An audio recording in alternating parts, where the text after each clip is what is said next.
teman-teman semuanya, balik lagi bareng Nelma Daan dalam Dia Indonesia, menghadirkan cerita inspiratif dari diaspora Indonesia di seluruh dunia. Kali ini aku sudah bersama dengan Mbak Amelia Goetz. Beliau posisinya saat ini ada di Desa Geldwil, Kanton Aargau, Switzerland. Kali ini aku mau dengar ceritanya Mbak Amelia sembuh dari corona. Seperti apa ya ceritanya dan bagaimana ia menyikapinya? Langsung aja kita sapa Mbak Amelia Goetz.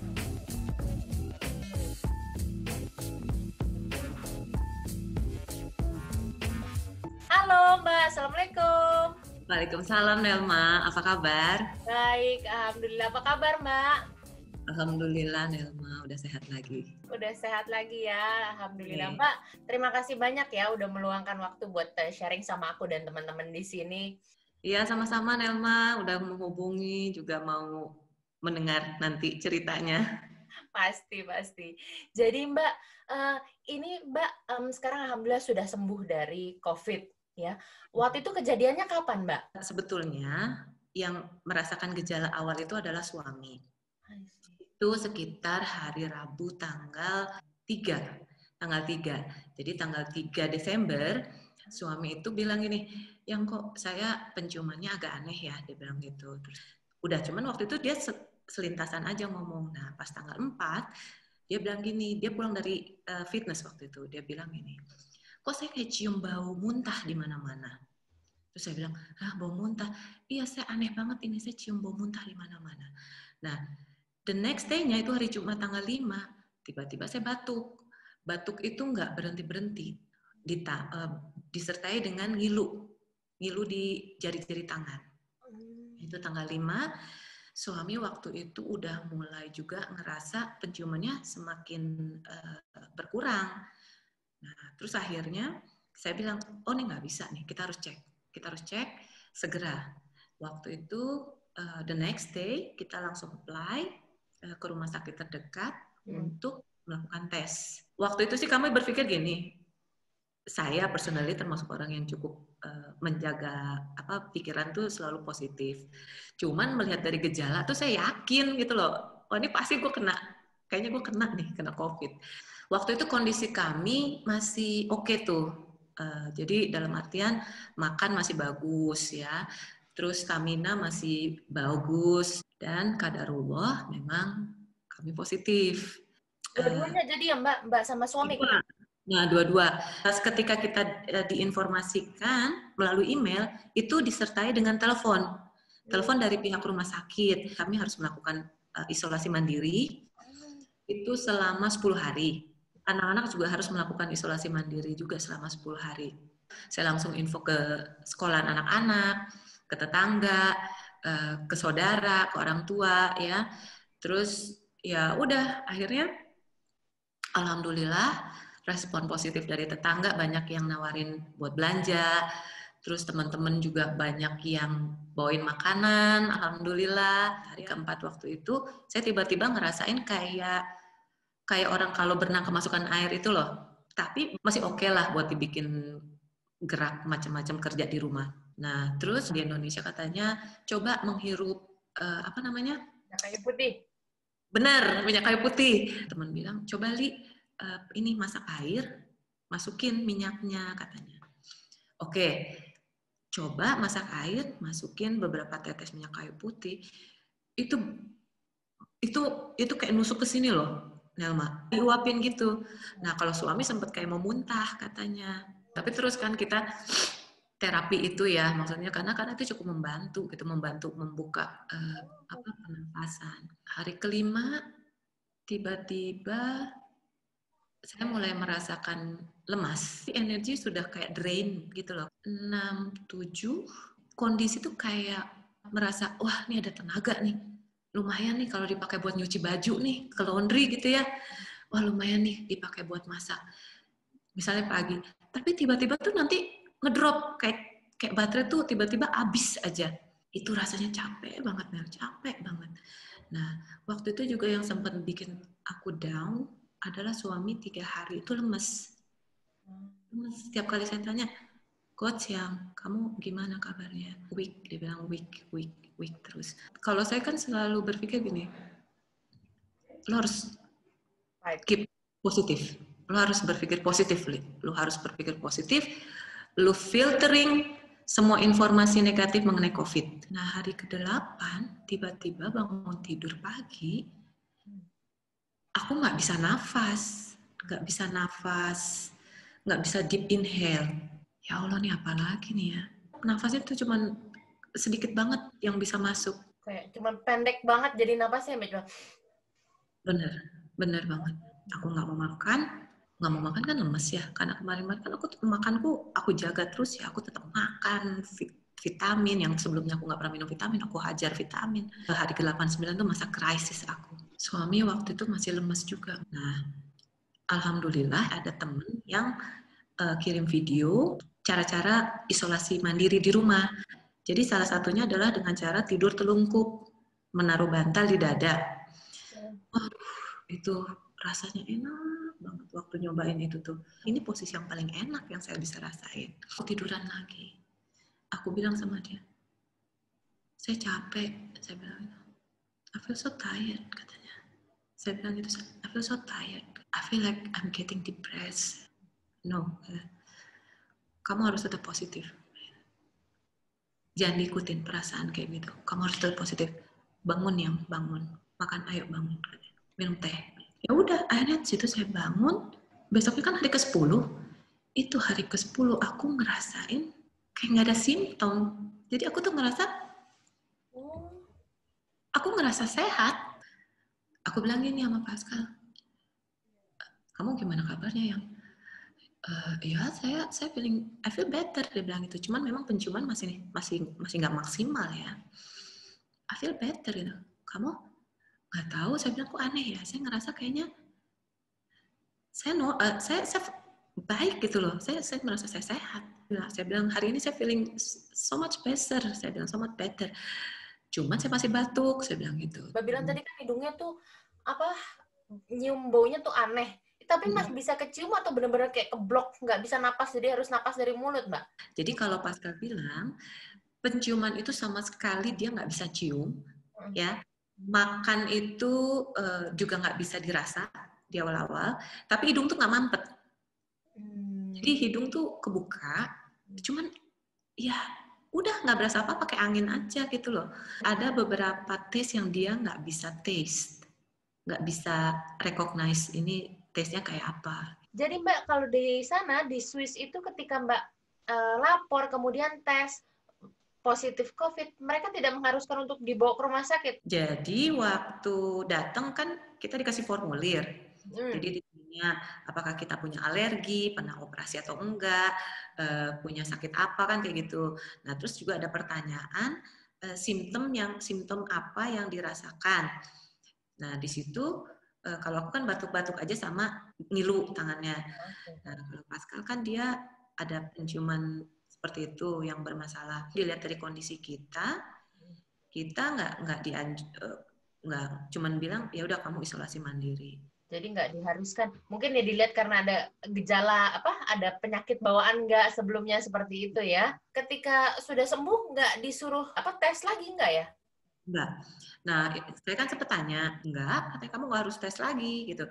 Jadi gini, dia bilang gini, ketika 10 hari itu sudah tidak ada gejala, artinya si virus juga sudah tidak aktif lagi. Jadi tidak akan menularkan. Kalaupun nanti dilakukan tes, ya biasanya hasilnya akan tetap positif. Tapi itu bukan menjadi satu tolak ukur. Ya kalau misalnya mau dilakukan setelah masa 10 hari itu bukan menjadi tolak ukur. Yang bisa mereka katakan adalah kalau kita itu sudah balik normal adalah 10 hari tidak ada lagi simptom. Kalau misalnya masih ada simptom, berarti perpanjang lagi 2 hari plus tambah 48 jam lagi, 2 hari lagi. Nah, kalau udah hilang simptomnya, maksudnya nggak batuk yang hebat atau apa meriang segala macam kayak gitu, ya udah kita udah dianggap sehat. Banyak yang temen nanya, gila lu kan padahal lifestyle lu sehat banget sama laki lu gitu loh, sama Pascal lu sehat banget. Pascal apalagi ya, freak banget sama yang namanya olahraga. Makanan dia jaga. Tapi kadarullah, dapat dia. Harus proteknya ya itu. Dengan berpikiran positif dan ya menjaga pola hidup aja. Lo pernah tracing nggak waktu kena itu kena dari mana nih? Gitu? Itu juga jadi banyak pertanyaan. Kalau gue bisa bilang, yang gue tahu tuh gue kayaknya dapat dari Pascal. Karena dia duluan yang punya simptom. Kalau Pascal, itu yang masih jadi misteri. Karena dia kan kerjanya itu sebagai fisioterapis. Dia fisioterapis, dia kan banyak berhubungan dengan orang kan, jarak dekat ya. Kliniknya dia itu nggak ada yang kasih tahu terkena COVID atau teman kerjanya juga nggak ada yang bilang kena COVID. Jadi sampai sekarang tuh kita nggak tahu dan honestly aku sama Pascal juga nggak mau bukan lebih dalam ya. Nggak kepengen aduh dari mana gitu loh, enggak gitu. Ya udah dapat aja. Ketika Mbak dapat, anak-anak gimana Mbak? Mereka haruskan untuk terpisah gitu atau gimana? Enggak, yang kecil masih tidur sama aku. Oh iya? Itu tidur sama aku, itu 15 di sebelah aku, di sebelahnya Pascal di tengah. Jadi anak-anak tuh amazing banget memang. Itu nggak ada perubahan. Tetap jumpalitan sana sini, makan tetap masih bagus. Pokoknya itu kayak nggak ada apa-apa. Kita aja berdua yang ini, yang sakit kayaknya. Tapi yang kita menganggap anak-anak udah kenal lah ya pasti. Ya. Merekanya nggak ada perubahan yang apa merasakan sesak juga, lemes gitu enggak? Enggak. Memang ada benernya anak-anak itu imunnya lebih kuat menghadapi virus ini gitu loh. Aku juga berpikir gini, kalaupun kita sehat, menjaga pola hidup sehat dan olahraga segala macam, tapi ketika badan kita lelah, kita mudah sekali terkontaminasi dengan banyak macam penyakit. Pascal itu hampir setiap hari olahraga. Dan dia kalau sudah olahraga itu 180%, nggak ada 100%. Dia merasa dia fit, tapi somehow badannya mungkin lelah. Karena mungkin itu sebelumnya dia habis diforsir gitu ya, badannya kemudian pas lagi capek masuk itu virus coronanya ya. Okay. Terus pas saat di rumah Mbak, dari rumah sakit dia kasih informasi nggak? Kamu harus konsumsi apa dikasih vitamin? Dari rumah sakit itu kita nggak dapat apa-apa. Jadi dikasih obat aja enggak. Jadi kita cuma dibilang, oke, kamu minum vitamin C, D, sama zinc, itu aja. Karena virus kan memang nggak ada obatnya ya. Yang sama istirahat aja cukup, sama makan. Udah. Kalau buat saya, kalau kita terkena COVID, dalam artian pada awalnya mild, gitu kita merasain makan harus dijaga. Dipaksain makan, pada saat sakit tuh pengen makan sup yang panas, yang anget gitu ya, teh, vitamin. Sebelum kena COVID itu, saya nggak pernah minum suplemen. Saya cuman dari makanan sama olahraga, ya mencoba ini aja lah, balancing hidup sehat aja. Cuman kalau sekarang kayaknya emang harus ekstra pakai suplemen. Pada saat itu tubuh kita sedang fighting dengan si virus, organ di dalam tubuh ya. Dan itu kan butuh energi. Kalau kita nggak punya energi itu yang bikin jadi tambah ngedrop. Sampai 1 hari nggak kepengen makan kan. Terus saya udah lemes, ditambah mentally, emotionally itu udah mulai ngedrop. Nah itu bahaya banget emang. Aku udah hidup sehat, makan dijaga, olahraga, berpikiran tetap mencoba untuk positif. Nah ketika COVID itu datang ke aku, respon pertama itu kan aku nggak takut. Bukan nggak takut dalam artian mengecilkan, tidak. Cuman buat aku adalah, oh kadarullah, emang gue harus merasakan ini. Stepnya apa? Gue harus positif. Jadi waktu sempet ada nafas, maksudnya nggak bisa ini, rasa khawatir ada, tapi aku nggak mau membiarkan rasa khawatir itu menjadi paranoid. Aku nggak mau jadi victim. Aku harus percaya sama diriku sendiri dan kekuatan aku, dan aku orang Allah tahu kok, maksudnya aku udah usaha maksimal banget gitu loh. Ternyata salah satu resepnya juga kamu nih menanamkan positif mind itu ya Mbak ya. Jadi benar-benar harus positif dari mulai menyaring berita yang kamu baca seperti itu dan kamu tanamkan betul. Mungkin kedengarannya klise. Waktu saya ngalamin ini gitu loh, it works. Di grup WhatsApp sahabat aku pun aku bilang gini, gue nggak mau mendengar berita-berita negatif tentang COVID. Bukan karena aku nggak berempati. It's not about that. But I have to protect myself saat itu. Harus keep pikiran aku sepositif mungkin. Seandainya mereka sekarang dalam terkena COVID gitu Mbak, selain makan yang cukup, apa yang harus mereka lakukan supaya bisa melewati ini juga dan kembali beraktivitas seperti Mbak Amelia? Kalau yang saya lakukan ketika COVID, saya perbanyak zikir. Dan kalau yang bukan non-muslim, ya mungkin perbanyak baca-baca Alkitab ya. Berdoa udah pasti, ya, minta kekuatan. Paling utama, yang paling penting adalah menjaga pikiran kita untuk tetap selalu positif. Caranya gimana? Filtering informasi ataupun sugesti kata-kata dari orang lain. Dan kita harus percaya dengan diri sendiri kalau tubuh kita itu kuat. Tetap ngelakuin dengan eukaliptus ya. Kalau eukaliptus kan kalau di sini, kalau di Indonesia kan minyak kayu putih ya. Positive mind, bener Mbak. Bener-bener kita harus memang menyaring banget apa yang kita baca, apa yang kita lihat ya Mbak. Itu bener-bener bisa transfer energinya tuh luar biasa ya. Mbak Amelia ini juga sudah membuktikan bahwa dengan berpikiran positif itu bisa memudahkan dia untuk melewati masa krisis di ketika menghadapi COVID ini ya Mbak ya. To create positive mind itu kita nggak bisa expect dari orang lain sih. Kitanya sendiri yang harus coba bikin.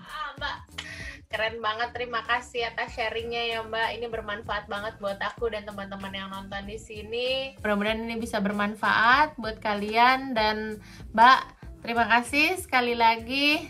Sehat selalu ya Mbak ya.